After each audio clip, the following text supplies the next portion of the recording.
Olá e bem-vindos ao curso de Redes de Computadores 1, capítulo 3, seção 3.5, parte 1, onde vamos falar sobre o protocolo TCP.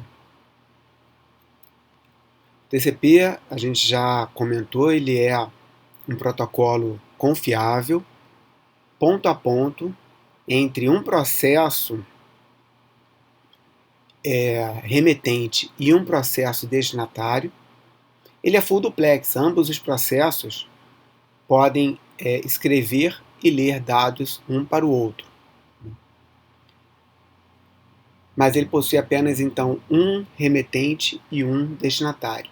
Ele é orientado à conexão e, no momento de estabelecimento de conexão, é iniciado um estado do remetente e um estado do destinatário, onde ambos os lados trocam dados para configurar esse estado. Esse estado envolve o tamanho do buffer de recepção, por exemplo, envolve o número de sequência que vai ser utilizado na transmissão de dados. É importante destacar que o TCP ele é orientado a byte. Então, em vez de contar segmentos, o TCP ele conta bytes que estão em transmissão, bytes transmitidos. E ele não respeita esses limites da mensagem. Então, posso receber uma mensagem grande da aplicação, transmitir segmentos dessa mensagem, então segmentar a mensagem e transmitir segmentos. Do lado do receptor, o receptor pode remontar a mensagem e mandar para a aplicação. Assim como do lado do receptor, o receptor pode receber uma grande mensagem e lendo ela parte a parte. O TCP ele usa de paralelismo, então ele permite que várias mensagens, vários pacotes, vários segmentos estejam em trânsito sem ter a confirmação que foram recebidos, ou seja, sem ter o reconhecimento. E ele tem tanto buffers no transmissor quanto buffers no receptor. Aqui apenas para fins de ilustração, tá? A gente está mostrando que um lado é transmissor e o lado é receptor.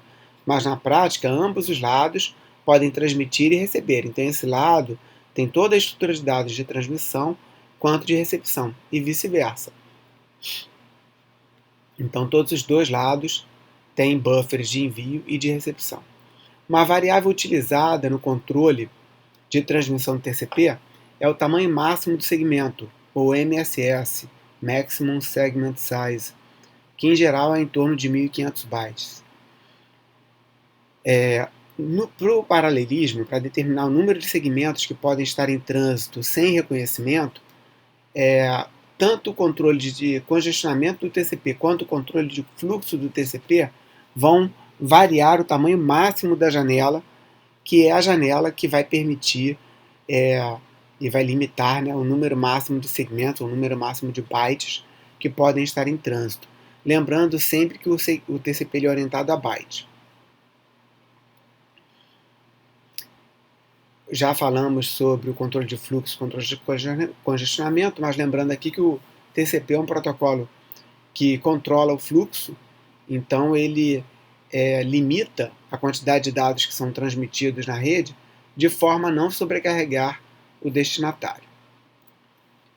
O formato do pacote ou do segmento TCP, ele na primeira palavra de 32 bits, assim como no UDP, ele tem os campos porta de origem e porta de destino. Depois vem um campo número de sequência, que é o número de bytes que identificam aquele segmento, na verdade identificam o primeiro byte do segmento.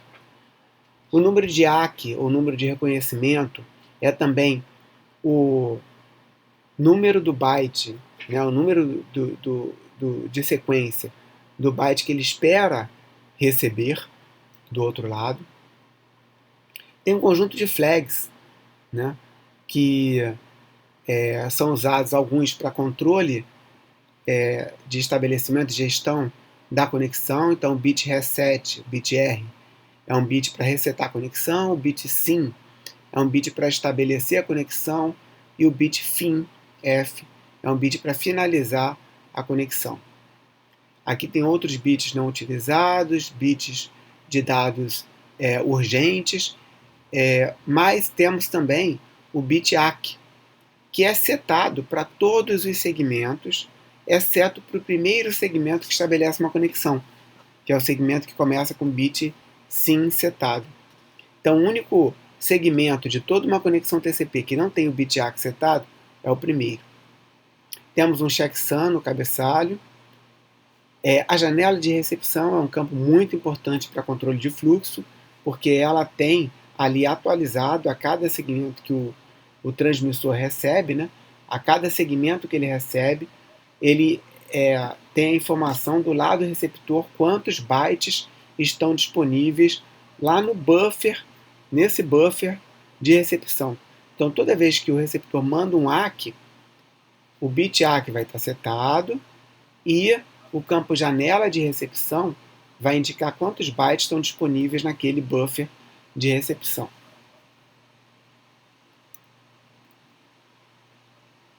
Com o campo número de sequência e o campo de ACK, e a gente vai chamar esse campo aqui de número de reconhecimento de ACK, ele então indica o número do primeiro byte daquele segmento. Então aqui, por exemplo, eu tenho um segmento que tem número de sequência 42. Ele tem como payload apenas 1 byte. Então, o próximo segmento vai ter número de sequência 43. Tá? Mas se eu tivesse um número maior de bytes aqui nos dados, eu teria que somar o tamanho do segmento ao número de sequência. Do lado do receptor, quando ele confirma que recebeu esse segmento, ele já indica no campo ACK o número 43. O número 43 ele tem o número do próximo segmento, do primeiro byte do próximo segmento que o receptor espera receber. Então ele está dizendo agora, com esse ACK daqui, ele diz, eu espero receber o segmento 43, que começa com byte 43. E aí no próximo segmento enviado ele vai com o número de sequência 43. A mesma coisa serve para o número de sequência aqui que é enviado pelo host B de volta para o host A, né? Ele está indo com o número de sequência 79, que era o esperado, né? E tem 1 byte de payload. Então, o próximo número de sequência que A espera receber de B tem número de sequência 80. Então, ele envia um ACK 80, A envia para B um ACK 80, dizendo espero receber o segmento que começa com o número de sequência 80. Tá? Observa que aqui é apenas um segmento que contém dados e ACK. Então, essa é um dado interessante do TCP, que todo segmento ele tem um número de sequência e tem um número de ACK. Então, toda vez que eu transmito um segmento de dados, eu estou indicando também qual é o próximo número de sequência que eu espero receber. Tá? Ok.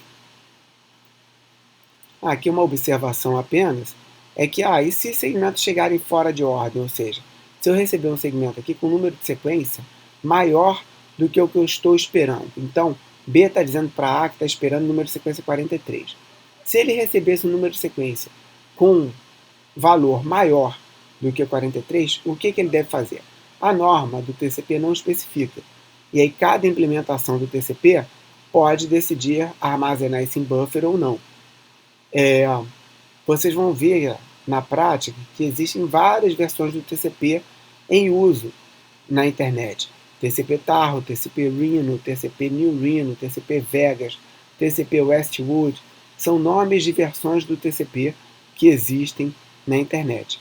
Todos eles obedecem o mesmo formato de pacote. Então todos eles se falam. Então posso ter um TCP Rhino conversando com um TCP New Rhino. E todos eles vão se falar porque o formato da mensagem que eles trocam é o mesmo. Mas a forma como eles implementam esses casos não especificados pela norma, como os segmentos fora de ordem, dependem de cada implementação. Um parâmetro importante do TCP é o timeout. Observa que aqui o host A, o hospedeiro A, enviou uma mensagem, um segmento para B e recebeu uma resposta. Na prática, quando A envia um segmento para B, ele dispara um temporizador. E Se o ACK é recebido dentro daquele tempo, ok. Se o temporizador estoura, aí o hospedeiro A vai retransmitir o pacote, certo? Bom, se eu configurar um timeout muito curto, eu vou ter um timer, né, com valor muito curto, eu vou ter um timeout prematuro. E aí com isso vou ter retransmissões desnecessárias. E se o meu timer for configurado para um valor muito longo, eu vou demorar muito para perceber uma perda de segmento e retransmitir. Então a forma como o TCP faz, ele fica monitorando o tempo de ida e volta, Round Trip Time, RTT.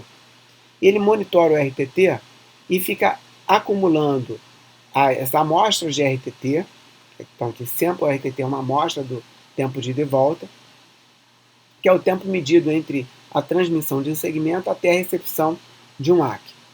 E para cada amostra do RTT ele vai calcular uma média.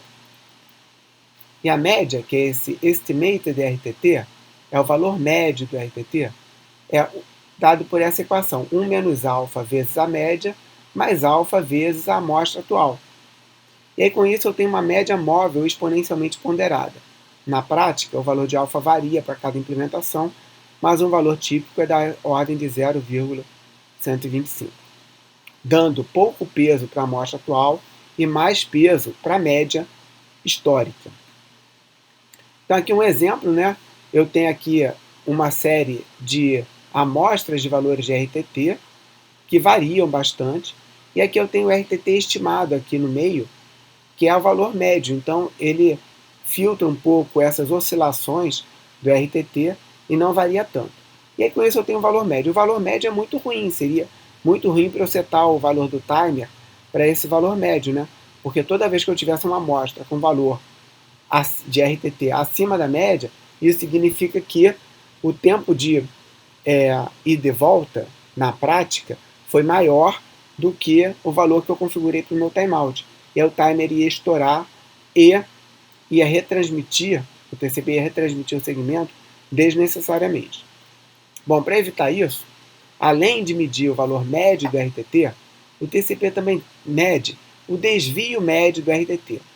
Que eu vou citar aqui, ó, dev RTT, o desvio médio do RTT, onde a amostra do desvio é dada pela amostra atual menos o valor médio.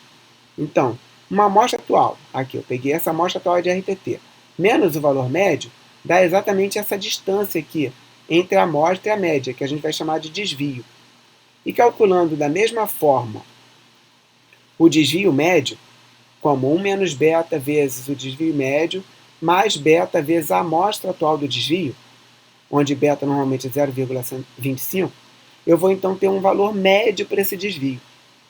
E aí o valor do timeout, ele é configurado para o valor médio do RTT, mais 4 vezes o desvio médio do RTT. Então aqui se eu tenho um desvio médio do RTT mais ou menos desse tamanho aqui que eu estou marcando com o vermelho, eu vou setar o valor do timeout para o valor médio, mais 4 vezes esse desvio. 1, 2, 3, 4, para mais ou menos aqui, nesse valor. Observa que ainda assim é possível que algumas amostras de RTT, ou seja, que o atraso na rede, como ele é variável na internet, seja tão grande que algumas amostras cheguem com valor acima do valor médio. E aí, neste caso, do valor do timeout, né? E aí, neste caso, vai ocorrer uma retransmissão desnecessária. Bom, agora que a gente entendeu como é configurado o valor do timeout, ele é um valor dinâmico, que é ajustado ao longo da conexão a cada recepção de um novo pacote, a gente vai ver na próxima parte como fazer a transferência de dados confiável usando o TCP.